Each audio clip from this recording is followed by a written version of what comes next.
Hello and welcome to week 3 of Jets Final Drive. I'm your host, Jeane Coakley, and I'm joined, like always, by SNY NFL insider Connor Hughes.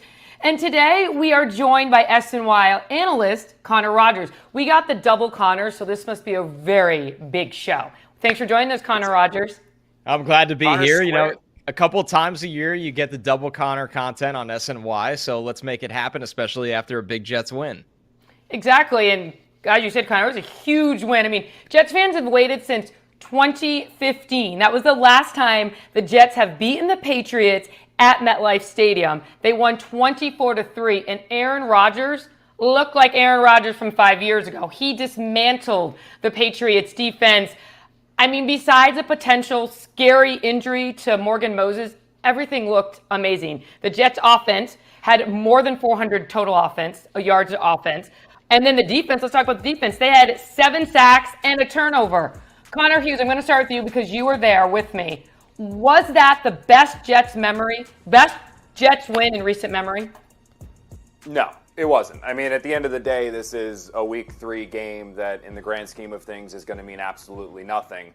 But what I will say, Jeane, and what's kind of blown my mind waking up this morning sleep deprived after this game, is the number of people that are discounting this and saying that the only reason the Jets won and the only reason the Jets looked good was because the Patriots stink. Yes, the Patriots stink. They're a terrible football team. I don't care what they did in week 1. The Bengals were sleepwalking. I don't care what they did in week 2. Seattle's not that good either. This is a team that's going to be picking top 3 to 5 in the NFL draft again. How many games over the last 2 or 3 years have we seen the Jets play a terrible opponent and win only because they were less bad than the terrible opponent? That didn't happen on Thursday Night Football. What we saw was a you-know-what kicking, an offense that has a two-headed attack on the ground game with Braylon Allen and Breece Hall, an offensive line that can protect their quarterback, a quarterback that can actually play quarterback, and a passing attack that has not yet reached its full potential with Garrett Wilson taking off like we know Garrett Wilson can do and still looked wildly efficient, and we don't even need to address the defense, which got back to its dominating ways. The Jets beat the Patriots, and this is an important game if you want to call it that for this reason,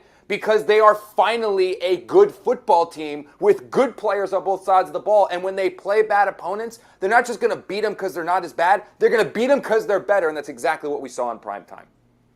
Connor Rodgers, what about you? I think it was. I mean, when you look at it, this team hasn't been taken seriously as a contender since 2010. And I understand there's been some highs after wins because, hey, when Sam Darnold had a good game, is he going to be the guy? Can he build off of this? When Zach Wilson had a good game, is he going to be the guy? Can he build off of this? But then usually the following week or 2 weeks after that, you were let down and you were asking yourself the same questions over and over again.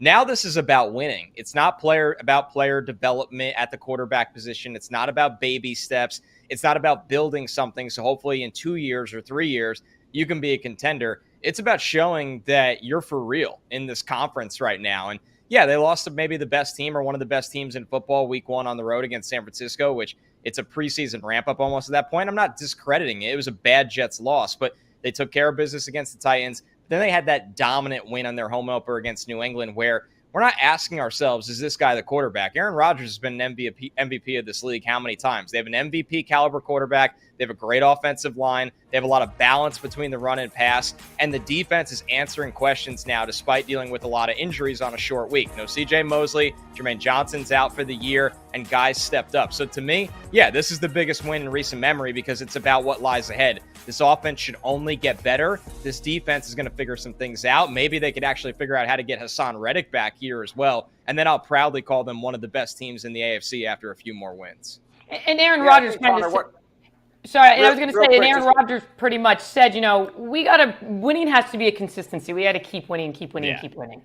What were you saying, Connor? And I think what actually would impress me most about that comment, Jeane, was not only that he said, look, it's not, we should expect winning, but when Rodgers came out and said the first step is expecting winning, the next step is to expecting to dominate, and I think that's the big thing. And I think what will make this game, the game for me that will make it be like, this is the big moment for the Jets, this is the great moment for the Jets, is if they end up taking down the Bills in a couple of weeks. Because that's the one, that's a premier opponent, that's a team you're going to be fighting for the divisional title with.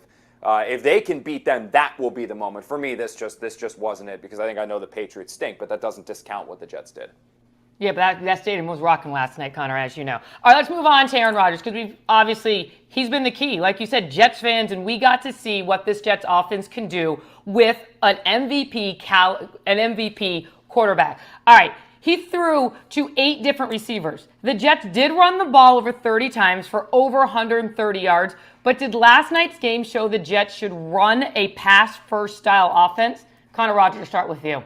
Yeah, I mean, it depends always on your opponent, right? You never want to play into their strengths. But the reality is the Jets' defense, their strength is built on coverage and rushing, not stopping the run all the time. So what happens if your offense plays fast out of the gate and scores early? You're forcing the opposition to go into a drop-back throw script, which isn't what the Patriots wanted to do. But since the Jets got points up early, the Patriots had Jacoby Brissett taking these drops, and the Jets rush feasted on him. They sacked Jacoby Brissett 5 times. They sacked Drake Maye twice.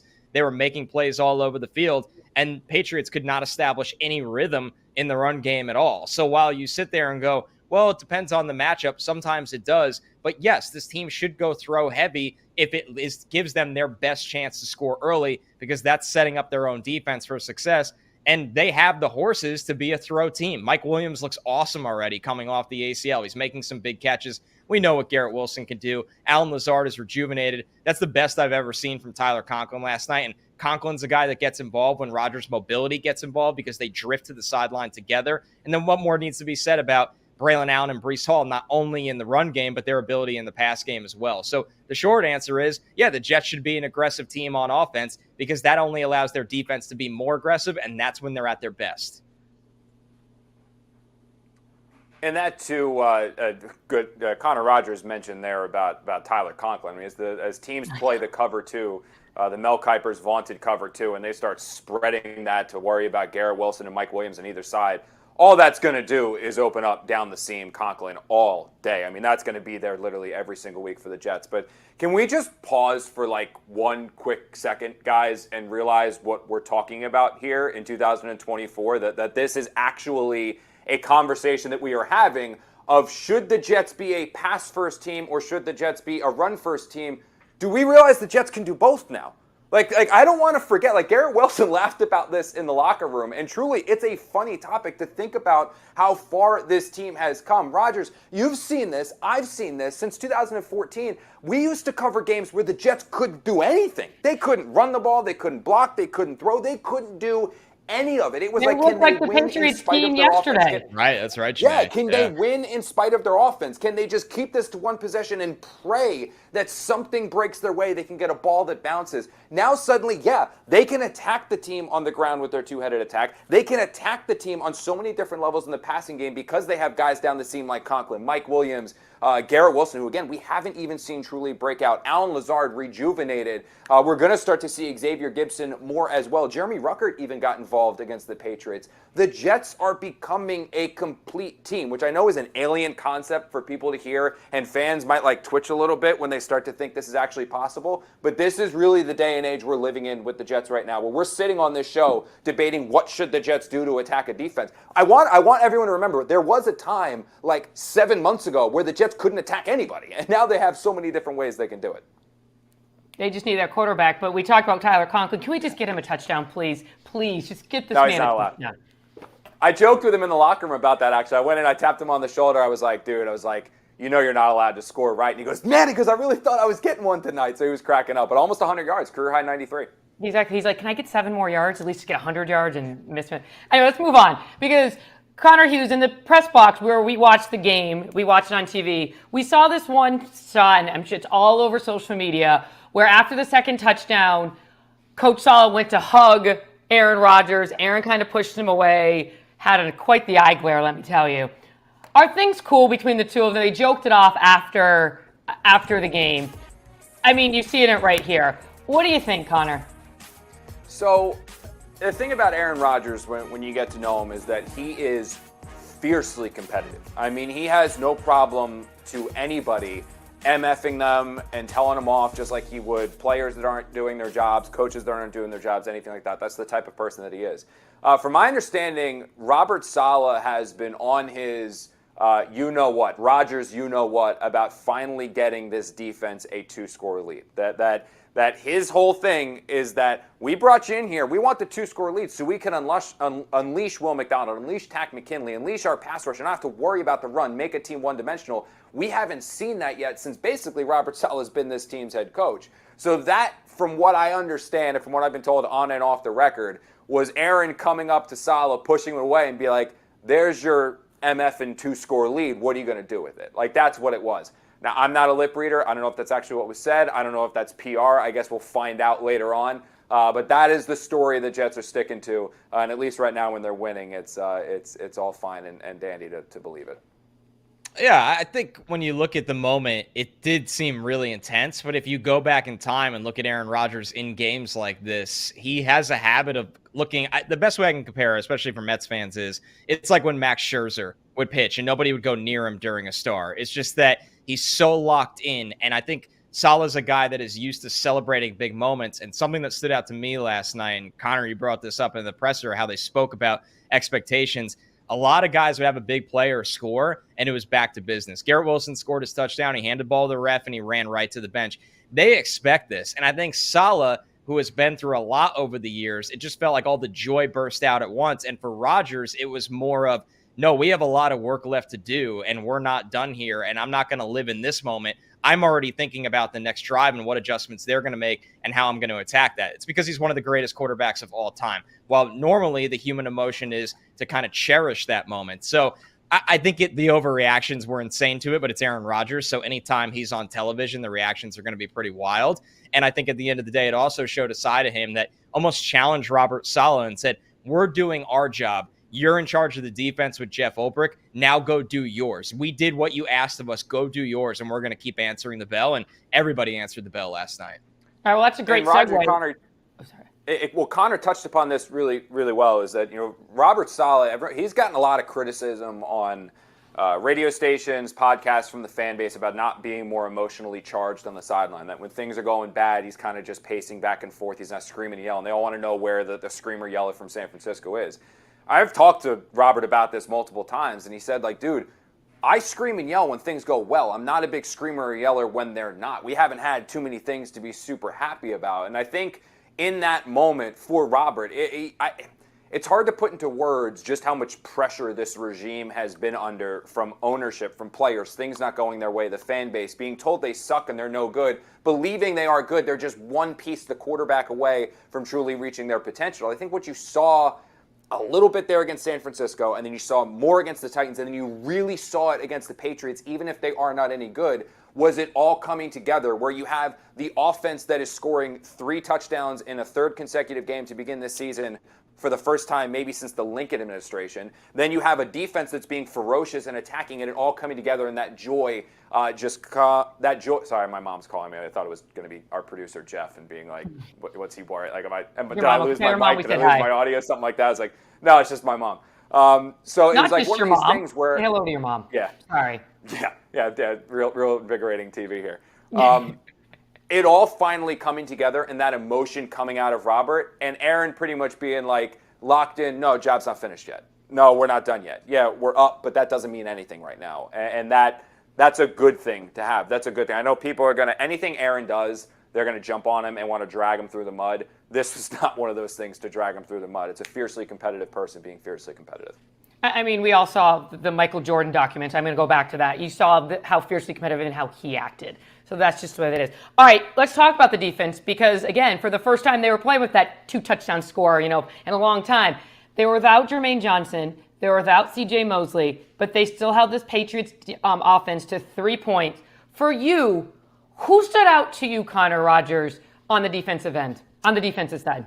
For me, it was Quincy Williams. Just the fact of, listen, I understand. Is he a guy that's going to light up the stat sheet besides tackles, right? Like, he's not rushing the passer all the time, although I think he's a really effective blitzer. When he's in coverage, is he going to walk away with a ton of interceptions? No. But when you think of the role he is asked to play on a short week when C.J. Mosley cannot suit up, that's a really big ask of a player to take on. And you see the speed. You saw him in the middle of things. He was shooting gaps. He was reading plays. Something that they did not do a good job of week 1 that he looked so much better at week 3 was when offensive linemen climbed up to him and got hands on him, he got off blocks and made plays. I think Quincy's game has evolved from when they got him off waivers. It was, okay, you're a really good athlete and a special teamer, and sub packages, we know you can run and chase sideline to sideline.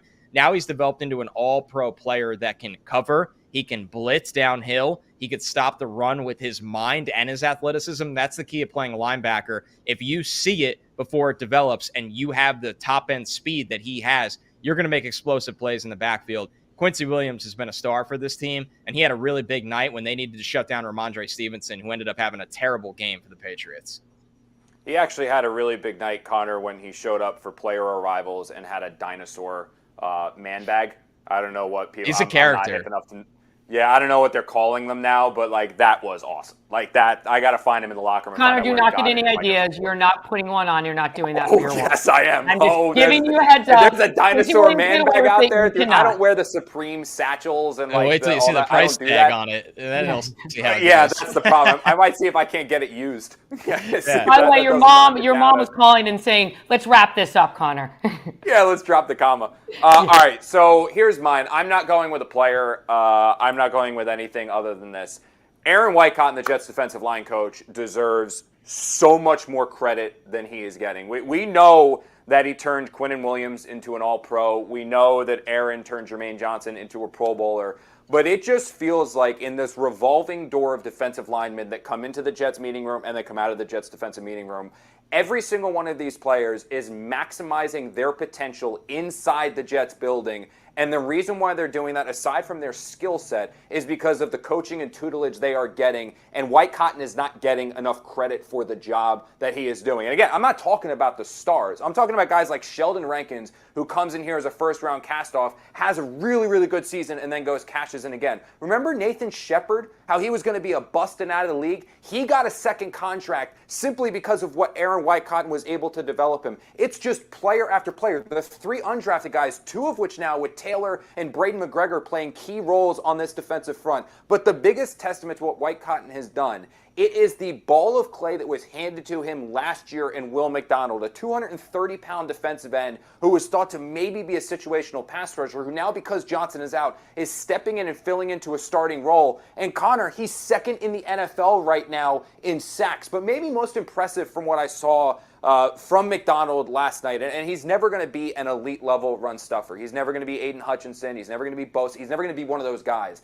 But he held his ground against the run. The second down play where the Patriots started to run, that was Will McDonald who set the edge, got in there, and allowed everyone to rally to make the tackle for no gain to set up the first 3 and out. His development, along with all of these other guys that are in and out, Bryce Huff, another dude who develops into a player and gets a major contract in the Philadelphia Eagles. That's all a testament to coaching. And I don't know how much longer the Jets are going to have White Cotton on their staff. I don't think it's going to be much longer, especially if they continue to win games. He'll be a defensive coordinator in short order. But they need to appreciate what they've got right now, because these players you keep seeing pop up out of anywhere. The Jets, 13 sacks through 3 games. Why? It's because of their coaching and their coaching staff, and that's namely Jeff Ulbrich, the coordinator, and then White Cotton, their defensive line coach. Yeah, like you said, Will McDonald, 5.5 sacks in 2 games. That's crazy. Yeah. All right, let's go back to the offense, because we talked about how dynamic this offense has been. Connor Rodgers, start with you first. Do you have more confidence in Nathaniel Hackett? Has he proven that, you know what, he can be creative and you're confident in him moving forward, or is this all more Aaron Rodgers? It's more Aaron Rodgers, but at some point you do have to give Hackett some credit here, because the team looks overall organized, and obviously that falls under Rodgers as well offensively, but they look like a cohesive unit. Now, this is a question that would be easier to answer if we saw them play 3 games without Aaron Rodgers, and what does the offense look like with Tyrod Taylor, where there's less checks at the line of scrimmage. I think that's, listen, the bottom line at the end of the day, Hackett and Rodgers work well together, because Hackett calls a play, and Rodgers has the autonomy to look at the line of scrimmage and make the changes that he wants. And the fact that these two are in sync along that is something that shouldn't be taken for granted, because you look across from the NFL, and there are a lot of guys that butt heads over this, and Rodgers has earned it, but Hackett has also earned his trust. So I'm not going to sit here and say Hackett's a top 10 play caller in the NFL. That would just be ridiculous after 3 weeks. But he obviously is a different play caller when this team has a healthy offensive line and a healthy Aaron Rodgers. And you got to give him credit for the week 2 touchdown Brandon Allen caught. That was set up earlier in the game where they threw a swing pass to Breece Hall. They faked the swing pass to Breece Hall later in the game and had Braylon Allen slip out for the screen. He rumbles for the touchdown. So Hackett is setting things up earlier in the game to use later in the game, and that's a big step up from last year.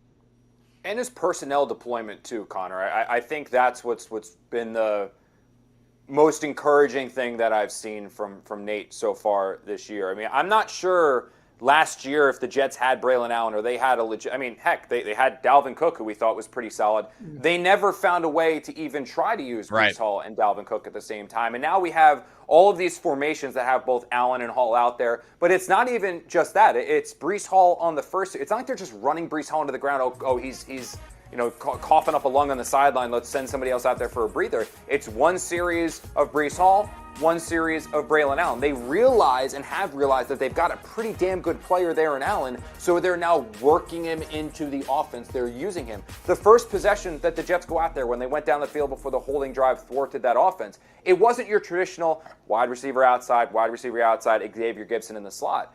They came out with Mike Williams, Allen Lazard, Garrett Wilson, a formation we haven't necessarily seen yet, using Lazard and Wilson in that slot role to try to get those three big receivers. Well, Garrett's not that big, but the other two receivers and then their most dynamic player all on the field at the same time. We're screaming and yelling about Tyler Conklin. They finally started using Tyler Conklin down the seam. It just seems like, again, it's only been 3 weeks. He's not Sean McVay. He's not Kyle Shanahan. He's not one of those guys. But the biggest thing with Nathaniel Hackett and for the Jets to be successful is he just can't be a liability. He can't be the liability. Through the first 3 weeks, hasn't been. Still some concerns. I hated the 2 runs after they recovered that fumble from Chuck Clark. I wanted them to take a shot there, especially on first or second down when they had the momentum. But for the most part this season, Hackett has not been a liability, and that's why the Jets are sitting at 2-1. All right, guys, let's talk about the quarterback on the other side of the on the field.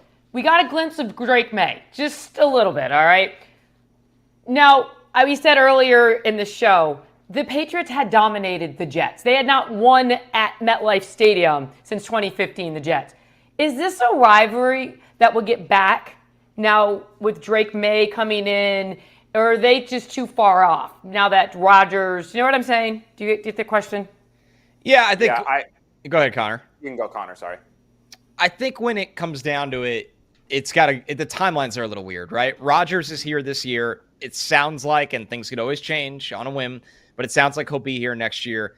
My full evaluation of it, the Patriots aren't going to be good in these next 2 years. The whole offensive line needs to be rebuilt. They have barely any playmakers. They have a defense that has some young talent, but it also has some holes, as we saw last night, and a coaching staff that's trying to figure it out on the fly.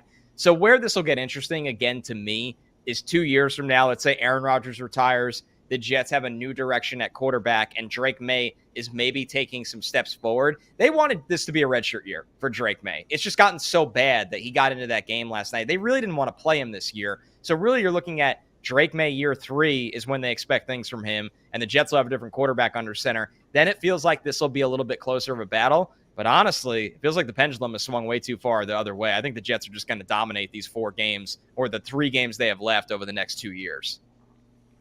Yeah, the Patriots have issues, a lot of issues. That offensive line is a disaster. The defense isn't very good. They have no playmakers.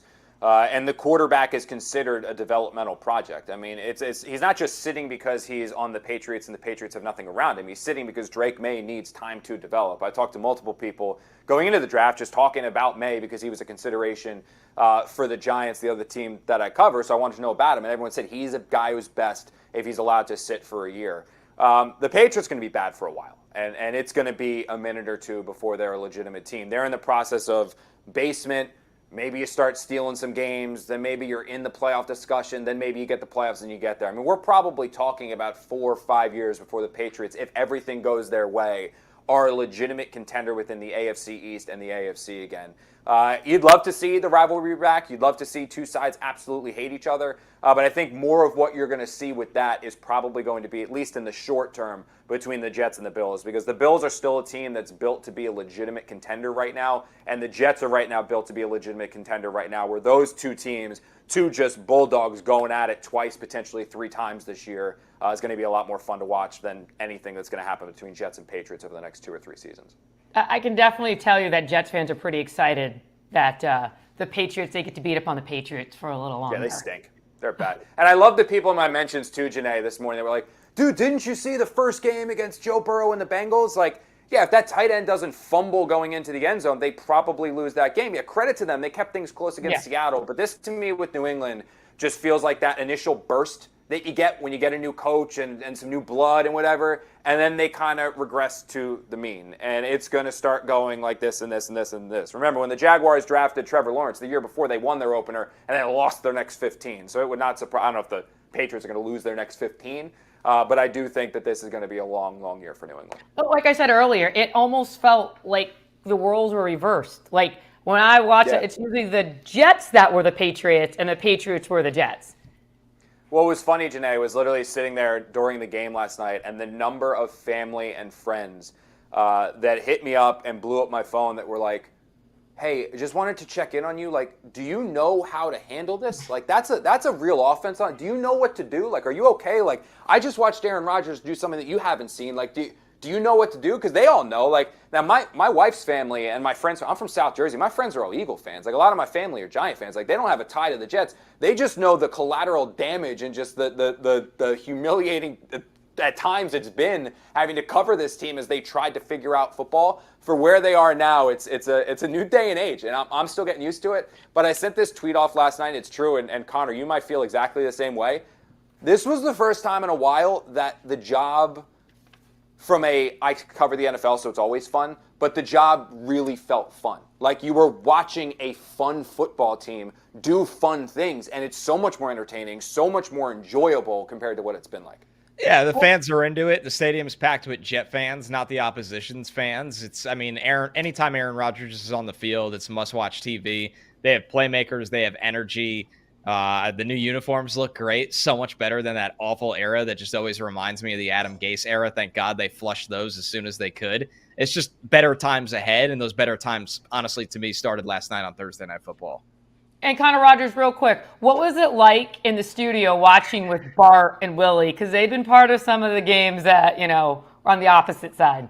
I thought Bart was going to faint when he saw a real quarterback throwing the ball in green and white. And then, you have Willie there as a former offensive lineman just looking at him like this is a dream game, right? When your offensive line is just blowing the other team off the ball play after play and you got two workhorse running backs behind them. It didn't feel real until everybody woke up today and said, no, this team is really good. They're way better than the Patriots, that's for sure. And they want to build off this and get right. And the energy around the SNY studios was at the best I've seen it, honestly, because it feels like this thing is for real, not a flash in the pan for once.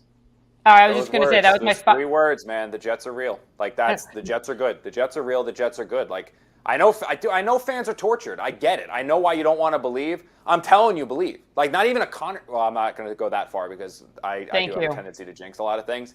But believe. Like, it's time to believe. Like, all of the hell you've been through, this is the end result. This is why you went through all that shit. Like, this is where you're finally here, and enjoy it. Like, embrace it. Like, you want this. Like, you do. And it's going to be, I think it's going to be a really, really fun year. I don't know where it ends. I don't think it's going to end in a Super Bowl, but still, it's going to be a lot of fun, which is something we really haven't seen in a good long while. Hey, if you just get to the playoffs, I thought all that matters. 14, 15? I don't even know how many years it's been. Hey, we got the double Connors today, so obviously this was a big win and a big show. Connor Rodgers, thank you so much for joining us. Did you have fun? You going to come back? Oh, I'll be back. Always great to talk to you guys. I get to watch you guys from afar on our lovely pregame and postgame show. You guys do such a great job, so thanks for having me. All right. Well, again, thank you, everybody, for joining us for this episode of Jets Final Drive. Again, for Connor Hughes, for Connor Rodgers, the double Connors, I'm Jeane Coakley. We will be back a week from Monday after the Jets take on the Broncos. Thanks for tuning in.